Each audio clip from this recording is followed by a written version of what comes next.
Hello everyone, welcome back to Verde Broadcasting. If this is your first time here at Verde Broadcasting, we are a movie channel. We talk about film from the perspective of filmmakers, which I know is not terribly original, but there you go. We inject a bit of humour. Today we're going to talk about, can you tell I've been listening to Alan Partridge? We're going to be talking about physical media and the current stuff that's going on around that, the streaming, whether physical media might make a comeback, is it still relevant, issues around licensing, things disappearing from streaming services, and all that good stuff. So stick around if you want to talk about that. It's something that I know our community is quite hot on, because I see a lot of discussions about it on our Facebook group. If you'd like to head over to Facebook and join our Facebook community, then please do. But yes, we often see discussions about this, so we thought we'd talk about it. So yeah, we're going to give our thoughts on that.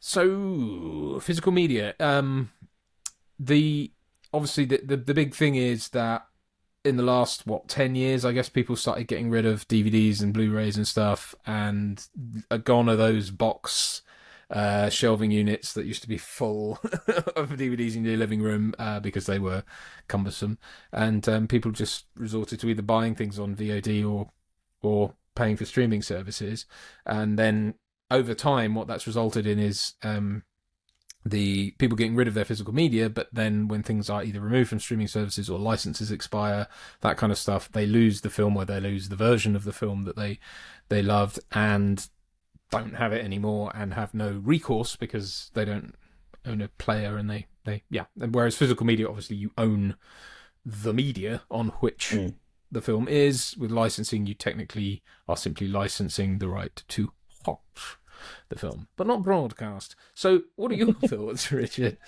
on the current This is situation? something that has gotten right up my arse recently, because when I lived in Cambridge before I moved here, I had about 1,200 DVDs, and I had a massive fucking unit, and some of them were stuff that you could just get anywhere. Streaming come along, and it was, my victim of my own complacency, really. Like, if a film was on streaming but I also had it on DVD, I'd put it on streaming to avoid walking across the room, right? And we all got this idea that, like, well, this is it now. There was a time, of course, when Netflix had everything, including Disney and Warner's and whatever, and it was kind of weirdly centralised. And we all just accepted that this was the future. So I started getting rid of my physical media. And I've now got a shelf over there, which probably has, 100 discs, maybe a smidge more. And what would happen was, I'd go, I want to watch movie X. Shit, I had that on disc. Is it on streaming? Look, it's on streaming. And then I went, I want to watch movie X. Do I have movie X? I got rid of the disc. Is it on streaming? It's on streaming, but not the streaming you have. And then I want to watch movie X. I used to have movie X on disc. Can I watch it on streaming? Yes, but you have to rent it for £4. And there was a kind of period where you could rent anything for £4 or £3 or £2, right? Now those things have started to vanish, and there are certain movies that are not on streaming and you can't pay to watch them in your region and sometimes anywhere. And it's caused me to then go and buy things. There are certain films that never even came out on Blu-ray. So I've been like sifting through the gutters of eBay to find, or sometimes if I'm stood in a charity shop and I see a disc of a movie that I can't watch anywhere and it's £1, I'm like, yeah, buy that. So now I'm buying physical media again. Mm-hmm. So we're back where we started. And it's not because I'm too fucking cheap, and it's not because I object to streaming. Like, I literally cannot watch it. I can't pay to watch it. And things like, I'm not paranoid and delusional enough to think that these things are going to become lost media. But there are things that you just can't watch unless you take to the high seas. Yes. Well, which I don't do as a practice, but, Right. But you do live near the sea, so I do live near the sea. Presumably, Yeah. it wouldn't be the low for sea. you, as it would for someone who lived in, the Cotswolds. But yes, it's I think, from my limited perspective, I think to my mind, it's sort of a bit of IP wrangling. There's been so many studios changing hands and deals done and that kind of thing that's been going on recently. There's also been the kind of streaming wars, so you've got lots of studios trying to enter the streaming space and claw back their IPs to put out exclusively on their channels. Paramount is one, I think, and they've been really slow with new stuff, but they've obviously got that back catalogue that they're trying to exploit. Disney buying Fox, Disney buying all these things. They've got a lot of legacy stuff, but I suppose it then gives them control over what's out there. It just, even in terms of like editions, like we spoke about before we jumped on, like Aliens, like you can only watch the theatrical cut of the Alien films on Disney. You can't watch the special editions, and I don't know where you would get them now. I guess you can buy them on iTunes. I don't know, but I kept that back twice. I have the quadrilogy DVD, and that's such a rich, wonderful treatment of those movies. Yeah. And then I bought the Blu-ray, just the film ones, which I think has the alternate cuts, but none of the extras. Mm-hmm. So that was a big one of the ones that I'm very vindicated in keeping that back. Yeah, because I've still got it as well. Because it's just, but I think famously my Alien DVD cocked up, didn't it, when we were watching it for a commentary? It like kept freezing and it screwed us.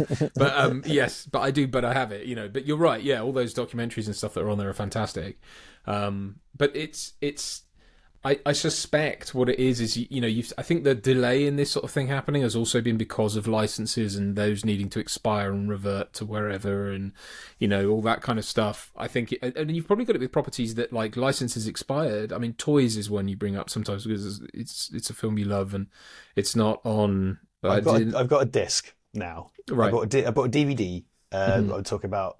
I will do a video about this one day because I think it's a wonderful overlooked film. But Toys with Robin Williams, directed by Barry Levinson. It's one of the cinema, I think. Oh, you lucky bastard! It's one of the most brilliantly designed films ever. Like the sets and stuff are astonishing. It's like a genuine modern surrealist movie. It's great. But can you get it anywhere? Of course you fucking can't. And there's never been a Blu-ray, or at least that I know about. And I bought a DVD. I did one. I was shooting a film that was about people who worked in a kind of factory, and I was kind of like, do you know what? I'm going to watch Toys to kind of get that screw in my head, because that was a very surrealistic version. We were doing the more kind of kitchen sink British thing. I'm going to watch Toys. I had to trawl, because I don't torrent or anything like that. I had to trawl through the Google results till I found a pirated version on like page 47 of Google on like a Russian streaming site. And this is before going through all the hoops of. I was walking around the internet, so to speak, going, take my money, I will pay you to watch Toys. I couldn't. I just couldn't. Yeah. And... Is it the same in all territories? Is there? I mean, because I don't know if it's the VPNable thing. I gave that a bit of a go. I kind of tried to give that a bit of a go, and I didn't have much luck. So maybe it's available somewhere, but it's just an example of a thing that's not available anywhere. Another example I had was I had a very... I remember the day Terminator 2 came out on DVD, I cycled out of sixth form college to HMV in Cambridge and picked up my pre-ordered copy in its little steelbook with all its extras. And years later, and I think the same extras are transplanted onto the Blu-ray. And I had that, and I got rid of it in the purge, because I was like, Terminator 2's not going anywhere. Terminator 2 has now been supplanted by the the version that's on streaming presently is horrible. Hold on. To quote my esteemed colleague, what was it you said earlier? Like, everyone looks like Aardman characters. Like, it's the bollockless one, yeah. The bollockless cut. This is I've forgotten, but this is my wallet. This is where all my discs ended up, I think. So forgive the zip. The zip, right? But yeah. Oh, so I do still have. Look, I mean, look at that. I haven't been in this for a long time, but I've got a ton of like DVDs.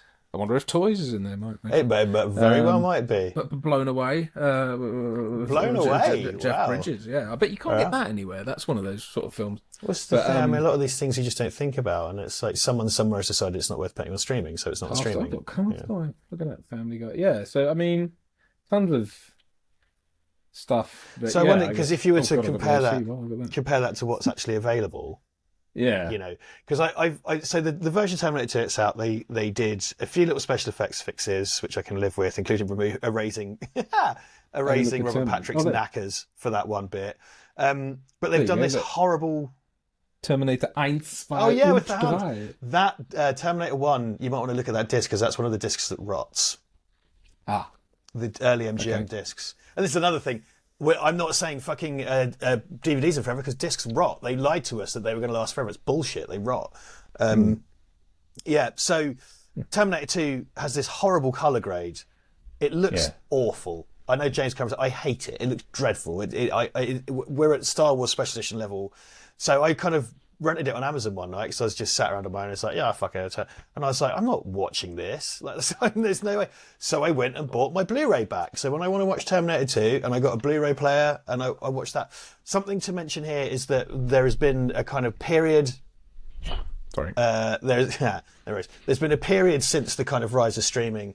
Blu-ray's been going strong because not only do they release most things on Blu-ray to some degree, but Blu-ray has been the preserve of collectors, so limited runs of either like old Italian movies or something such as Hollywood Dreams and Nightmares, the Robert Englund story, now available on streaming. That's a disc because horror fans want the disc, and they don't just. Yeah. So I did. I was on a call with an entertainment lawyer not that long ago. For a project I was on, and we were just talking about, because we were getting the legal stuff down for that before we shot it, and we were talking about Blu-rays, and she was like, do people have Blu-rays? And I was like, yeah, like it's like vinyl collecting. It's the horror fans mostly want them, and I've got a bunch of those Blu-rays. I got stuff that you just can't get anywhere else, you know, and what I kept back from my collection was stuff that you just couldn't get anywhere else, right? Mm-hmm. I've got DVDs of stuff that will never be on streaming, much less we're leaving streaming. And it's the preserve. So you don't just get the disc, you get a little book, you get stickers, you get a reversible sleeve, like all those Arrow ones and stuff. So, you know, it's been kept alive as a preserve of film nerds, basically. So that's kind of kept that. So there are bits like that. But even the manufacturers of these type of discs have streaming services now. Like Arrow's got a streaming service. You know what I mean? Like it's... Well, this is where I kind of... I mean, it's because... new releases, like, I mean, stuff I'm in, it doesn't go on physical media, or very rarely does. I think the last one was probably A Fistful of Lead, I think, or maybe... Yeah, we saw it in Asda that one time. Yeah, it was literally on the show. I have no idea why, but it was. So I worked on a movie called Wolf Manor, and that was in... Right. Like Asda. Because Asda always had... I was thinking about Asda because there was a DVD. DVD's up there. Oh, there you go, yeah. It just sort of didn't... It's still in the cellophane, because why would I open it? Preserved. It did. I think it is on Netflix now and that kind of thing, and it has been doing the rounds there. But it's mm-hmm. Something like One More Shot is a Sky original that just goes on Now TV. Well, I saw it on a flight from Vietnam. That's true. I skipped to your bit. I skipped to your bit to show Simon. Sorry, Simon's my mate. I was just like, look, Duncan, he's on the plane telly. It's Emirates. Posh flight it was. I got it cheap. It's on me. Look at me. But I was very proud of you when I saw you on the plane. I was like, watch that. Very good. But yeah, I think that's now on Netflix in the US. So I think it's just been released on Netflix. But but my point being is that like that stuff like that is just never going to get a physical media release. So, and I think as things move forward, I mean, eventually people are going to stop making DVDs and Blu because there simply won't be the market forces there. It'll be like vinyl collecting, like you say, but you won't get the big studios doing it because it's just... To a degree, I think almost for the longest time it was just the vinyl collecting preserve thing. I think, and it's kind of come back around. I think now people are sort of there's talk of like, oh shit, do we do this again now? Are we going back to that? Which we're not. I don't think we will. No, I don't think people could be arsed, honestly, because the amount of people that walk into my flat and go like, oh, you've got a Blu-ray player, and then the floodgate opens and I start talking about this, and they go, can I leave now?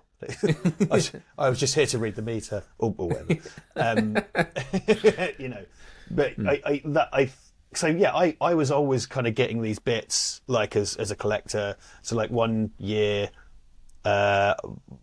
my mum, I asked for the Arrow RoboCop set for Christmas because I was kind of like, that's as definitive as that gets. I don't have a Blu-ray, might as well own that on Blu-ray. And that has a commentary by, my pals at Dead Mouse Films on it and stuff, and it's just gourmet, it's everything. Mm-hmm. It's something So I mentioned the Robert Englund doc I worked on. That is on streaming. You can watch it on Prime and stuff. But that is for horror collectors to put on their shelf in a steelbook with that's what they want. They want the physical thing. Because that's what horror fans are like. And speaking as one, yeah, we'll do it with Pennywise. We put some was involved a little bit in that, just in the funding, but that they I think did Dan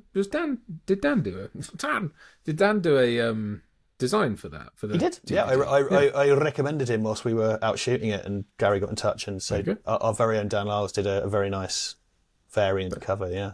Perfect. But yeah, I sort of wonder in terms of the broad, the bigger, less niche, the Hollywood stuff.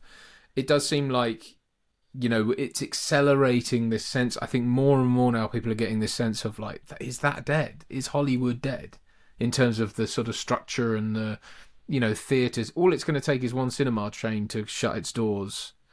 I think one major one, and all that stuff goes away. And I think it is going away. I think this sort of.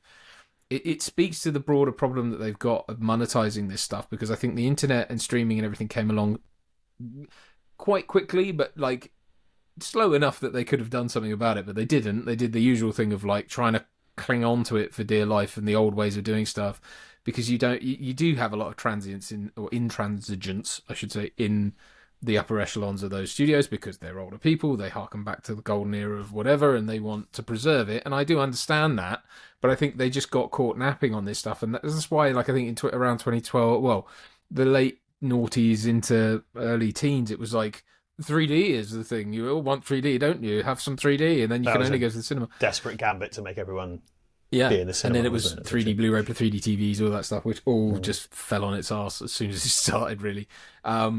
And I think the gimmicks didn't work. We are now, and then of course COVID came along and just completely put its foot down on the pedal, and now we're just in this era of we don't know what to do. Just to point, I think what we're seeing with cinemas and home media has such a strong analogue in video games, which had an accelerated version of the lifestyle. And I think if we can look at video games and how they've worked over the decades versus cinema, it's a much younger medium. Let's just say commercially we've had video games since the late 70s. I know they predate that, and you can talk about what someone did on their toilet in MIT, I don't care, but commercially available video games. We used to have movies were the movie palaces, right? And you would go, they were literally palatial. That's why they were like that. And now there are remnants of those, but it's not the same. Now it's kind of like get in, spend your money and get out. Like, or they've been turned to space. But, you go into a cinema, it's kind of like, get your popcorn deal, watch your film and fuck off. Like it used to be, you'd have your B picture, you'd have your A picture, you'd have cartoons, you might even have live music, you'd have an intermission. It was a whole night out. And in video games, you would go to the arcade and you'd put your money into the arcade. And then home consoles came along and eroded that, and the dinosaur medium died. So even I live at the seaside, right? And I'm someone who, much to my parents' chagrin, one of my favourite parts about going to the seaside as a kid was going to the video games, same with my brother. And if you walk into a video arcade now, they're these kind of ghostly spectres of what used to exist. Like, there are a handful of shooting games, like that Terminator Salvation game for some reason survives in most arcades. There's like a Rambo one. They're basically kids' gambling centres now. So they'll be like, everything's about winning tickets, right? And they're not games you would ever adapt to the home medium. What used to happen was movies would be movies, and then television wasn't quite there, and home releases weren't really possible, but you would put them on television in a compromised form. Video games used to be in the arcade, the hardware was superior, you'd put them in the home console in a compromised form. The technology at home in both instances has become the same. We've had widescreen television and high definition television for really quite some time. Big TVs are affordable, projectors are affordable. It's the same as home consoles. Walk into a fucking arcade now and it is a ghost of its former self. The cinema is never going to go away, but I promise you in 10 years' time, there'll be a handful of them, and it's not what you get now. Yeah. It's going to be this small kind of niche thing. It's probably going to be really supported by ads in an even grottier way. There's going to be some kind of like ghostly spectre of the cinema. And there's going to be, you'll always have your places doing retrospectives, right? You always have your screen on the greens and your everymans and stuff, I think. And a lot of cinemas have pivoted to live content in that they stream plays from the National Theatre and they stream ballet in the afternoon and stuff like that. And as a family of 4, say, and this is something I've heard from a lot of my friends who are parents, when they released, not a good example of a good movie, but like over COVID, they released Black Widow on Disney and it cost you 15 quid or something to watch it, right? Mm-hmm. For a family of 4, that's a fuck sight cheaper than the cinema.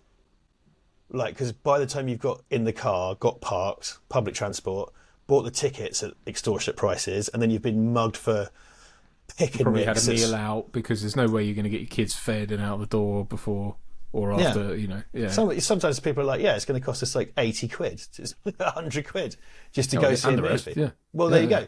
And so why would you? And I think that video games had that accelerated lifestyle, and I think you should look at that if you're looking at how movies are going to go. It's been so protracted with films. I think they're not the same. They're not one to one, but they fell prey to the same fate. I think in that the availability and the readiness and the superior technology at home.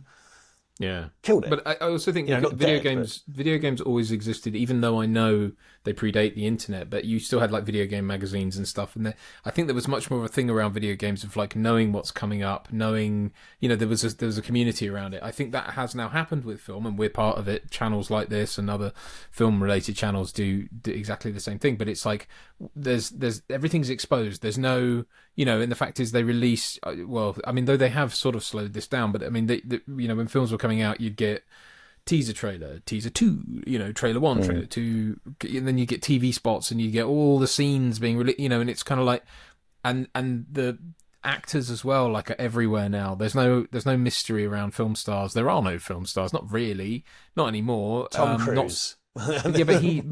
No, what I mean is though they're not being created. The last era in which film stars were being created was probably the late 90s. Well, so I mean that's what Leonardo DiCaprio's. They call Tom Cruise the last movie star, don't they?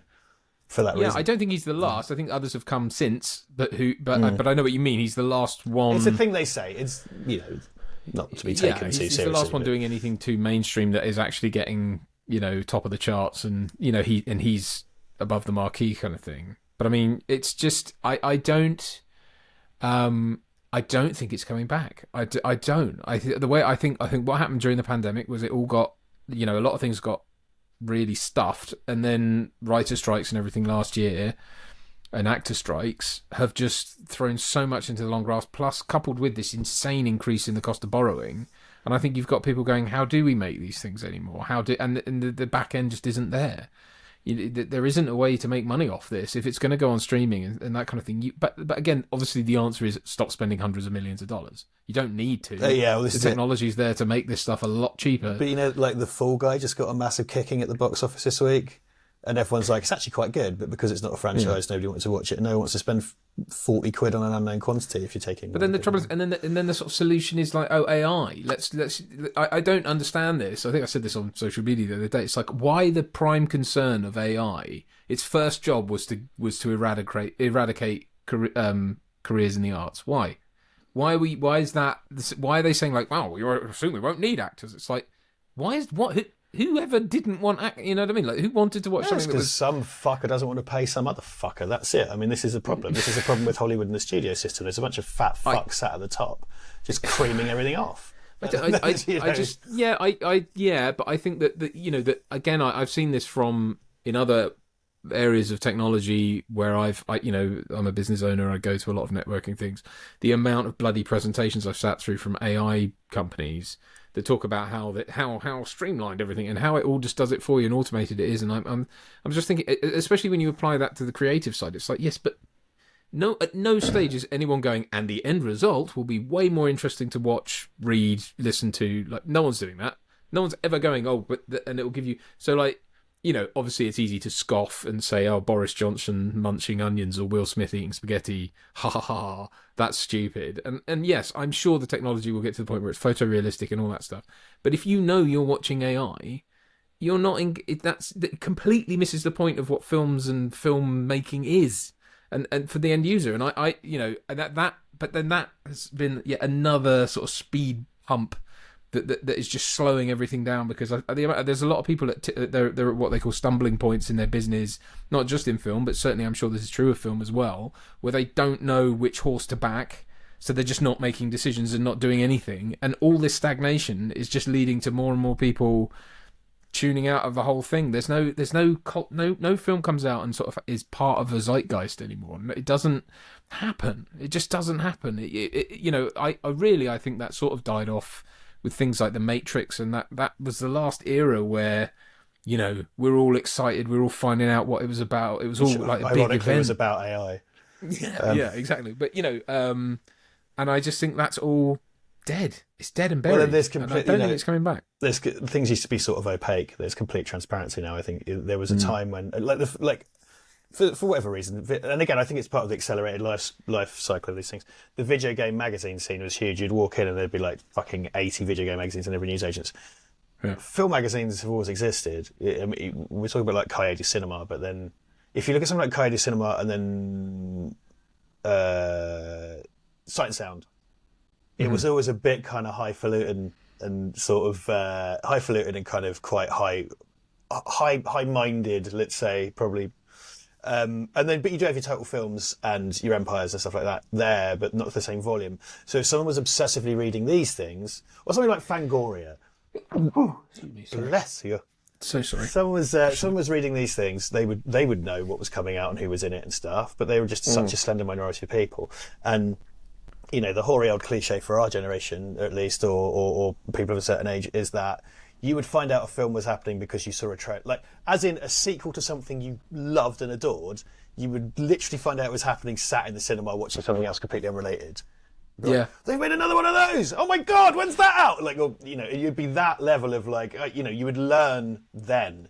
And now we've got a periscope up the arsehole of the fucking second unit director, like going like he's got a polyp, you know what I mean, on Terminator 57. Yeah. Well, correct me if I'm wrong. I think you and I were sort of born into this kind of vortex as well of like, it felt like all the really important films had come before us. So it was like, even though some of them were happening at the same sort of time as us, like Terminator 2 and that kind of thing. But I think as we were growing up and Batman, these were all the things happening around us. We were too young to sort of really to actually go to the cinema and see them, but these things were happening. But it felt like, and like Star Wars had happened, James Bond had happened. We were in this sort of place, and then they started coming back, and then they started and we were going, wow. And I think it all culminated for me in Terminator 3, which was this thing of like, oh my God, they don't know what they're doing, do they? Like, what is this? What are we doing? And that really began this cycle of just back to the well, and it's all eating itself. It's this kind of fecal Ouroboros that's just kind of eating itself. I think because the 90s was an interesting time because I think The Matrix is probably one of the last big important films from that era, and there was ones going into the 2000s, but they were just like Batman Begins is very important on the landscape of movies, and just because it was kind of a previously art house director doing a big budget thing, applying but it is ultimately another version of Batman, the third version of Batman if you count the Adam West one by that point. So as important as that is, and I'm reluctant to refer to those kind of franchise things because everyone just views it as like a fanboy discussion. It's like, I'm not talking about that. I mean, you've got like Blown Away in your collection. There's things like, the 90s had all its kind of The Fugitive and stuff like that, and those kind of like big the 90s were all about high concept kind of thrillers, and then now he's tried to say it, but we're so deep into all these franchises, adaptations of stuff and sequels and so and fact is the kind of stuff I make goes on streaming. Like, that's the way it is, and I'm sort of right with that because it's the modern version of direct to video. But the difference is, I think there's a lot of cynicism in low budget streaming movies, but way less so than the era of straight to video VHS, because on straight to video VHS they were shooting on film and using practical effects, so someone was still taking way more of a risk, whereas now the kind of movies you get at that bracket you get way more bang for your buck in terms of shooting in digital, VFX, etc. So a lot of I think it's what really did Scott Adkins' career was like he was The Sun's come out and made me look even more ghostly than usual.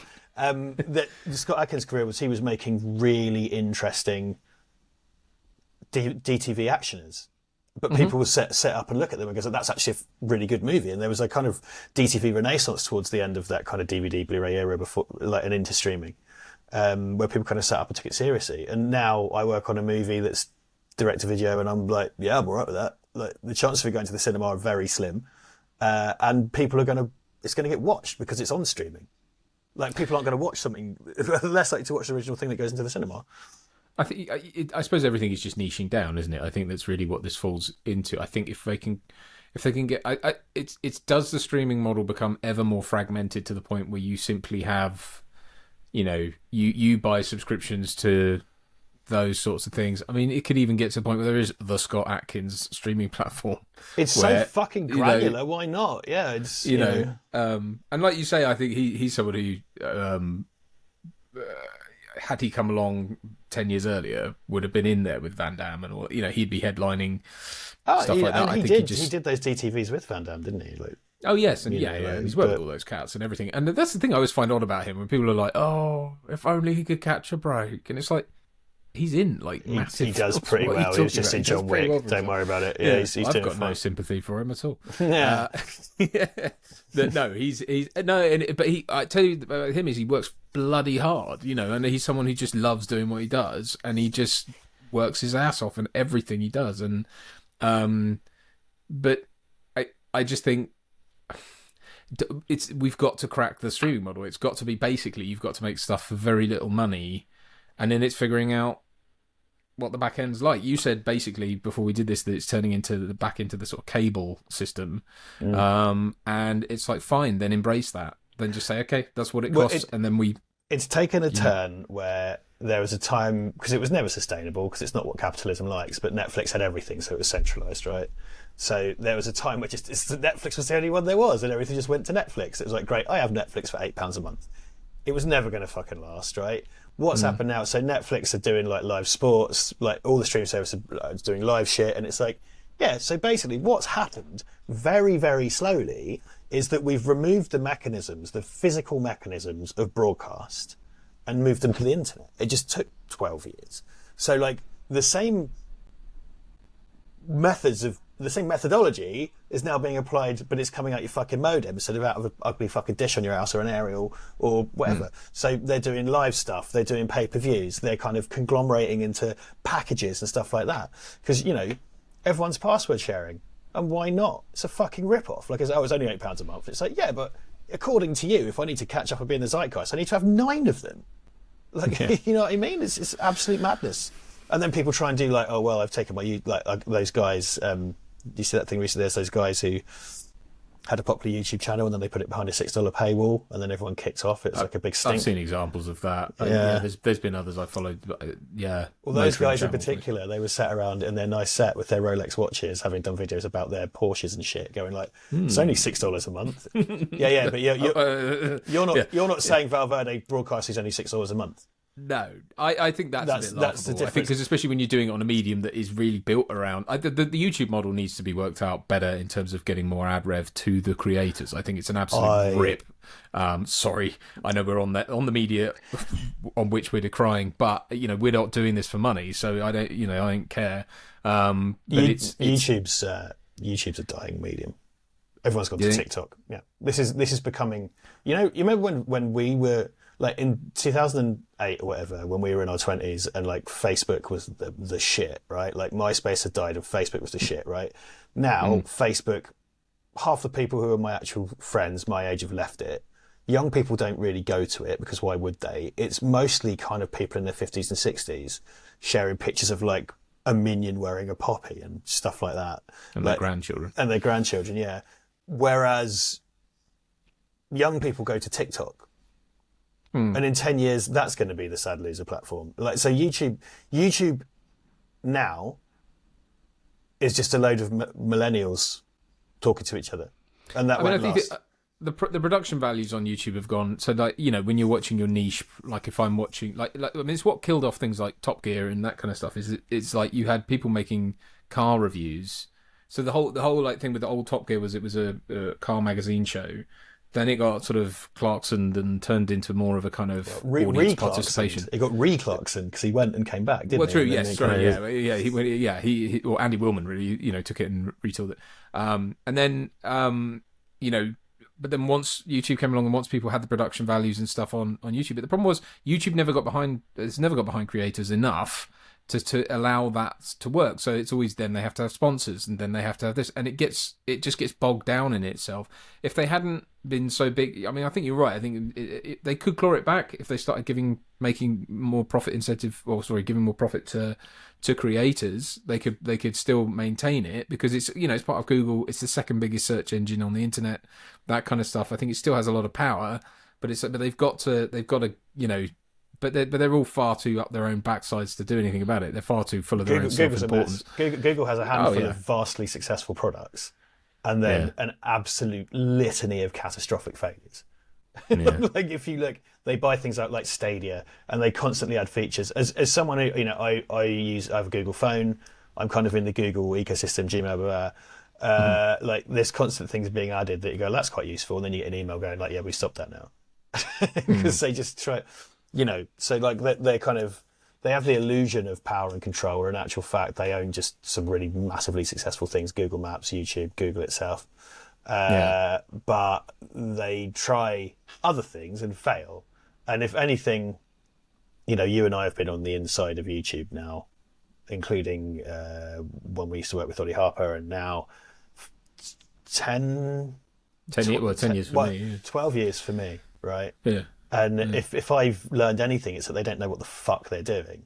It's constant boneheaded policy changes and stuff like that. And they could have incentivized people like you and I to make movies and release them on YouTube. If there was a structure there that meant that we would get decent ad, we would. They tried. Did well. They tried, but what they did was that because when YouTube Red started, they funded movies with Jake Paul and stuff like that. So they went straight, and they were massive, colossal failures. The Cobra Kai started on YouTube Red, and even that couldn't keep it going, and that ended up going to Netflix or whatever. Like even this vastly successful thing couldn't keep it going, which speaks awfully to Google. But then that was just them trying to get into the subscription thing. It's like, well, why don't you do it so that it's always free, at the point of use, but that, all right, maybe you can pay to get rid of ads or something, but that, but just make sure that the people who create the stuff get a good kickback. Because the problem is, in order to make any money, if you made a film and say it cost, I don't know, 250 grand, you'd need to know that you were going to get that back, and then plus a profit, right? But there's no bloody way to do that on YouTube. You'd have to get millions and millions and millions of hits. Yeah, and how can you guarantee that? There's no way to advertise it. See, that's the other thing. Is like if YouTube could do a thing where they were like, yeah, all right, you make the film, almost like a negative pickup deal, and if you do it and you deliver it and we're happy with it, we will put some advertising behind it. So we'll send people to your film or something, or we'll run trailers on the homepage or whatever. There could have been more of a community sense of it, but they no. It's very anti-creator, and they're top 1%. They're like top 1% of creators or whatever who they incentivize, because that's who makes their money for them. We don't. We're probably just a kind of nuisance to them. Not that. Well, we're not, because that implies they know that we exist, which they absolutely don't. I mean, we being dirtbag small channels, Anyway, that probably concludes our discussion on physical media versus streaming and all that stuff. But if you've listened to this point, thank you very much. Thank you for sticking around. Let us know what you think in the comments below, because I think this is a discussion more than it is anything kind of conclusive. I think this is an ongoing discussion that people need to be having, because I think we can sleepwalk into simply not having access to film and media, and it could all collapse quite spectacularly. So let us know, have your say, and we'll look forward to hearing from you down below. And I don't mean venturing south, I mean in the comments. Yes, so we're intending to try and do a bit more regular content, but we might not. So do stick around, do hit the notification bell if you want, and we'll speak to you soon.